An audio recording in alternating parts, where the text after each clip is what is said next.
Guys, kumusta po lahat? Good day to everyone. Ngayon, meron akong Toyota Race dito sa aking likod.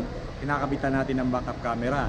So kasi yung Toyota Race E-Variant, hindi po siya equipped. Yung G-Variant lang, saka yung Race Turbo. So ngayon, meron tayong OEM, original Toyota accessories na backup camera mismo na lalabas dun sa head unit natin yung video output. Ayan, so as of now, ongoing pa po yung installation. So ito po yung pinaka-camera niya. Ayan. So kinakabit pa po natin. So kailangan natin baklasin lang yung mga trims dito sa back door, at the same time yung sa gilid, para patakbuhin yung wire papunta dun sa pinaka-monitor niya. So mamaya po pagkatapos papakita ko sa inyo kung gaano kaganda yung video quality itong camera natin. A few moments later.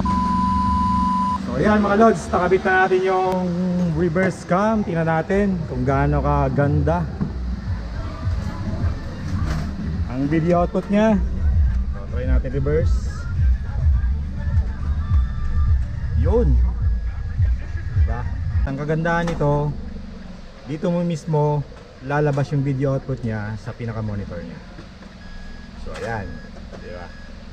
Ayos. Unlike yung mga aftermarket, minsan nandito. So medyo hindi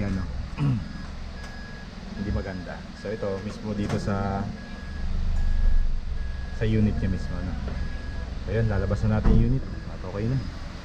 So ayan po yung OEM na camera ng Toyota. Very nice. So yun lang po. Kung interested po kayo sa reverse cam ng Race, message nyo lang po ako dito sa aking Facebook. Thank you, bye bye.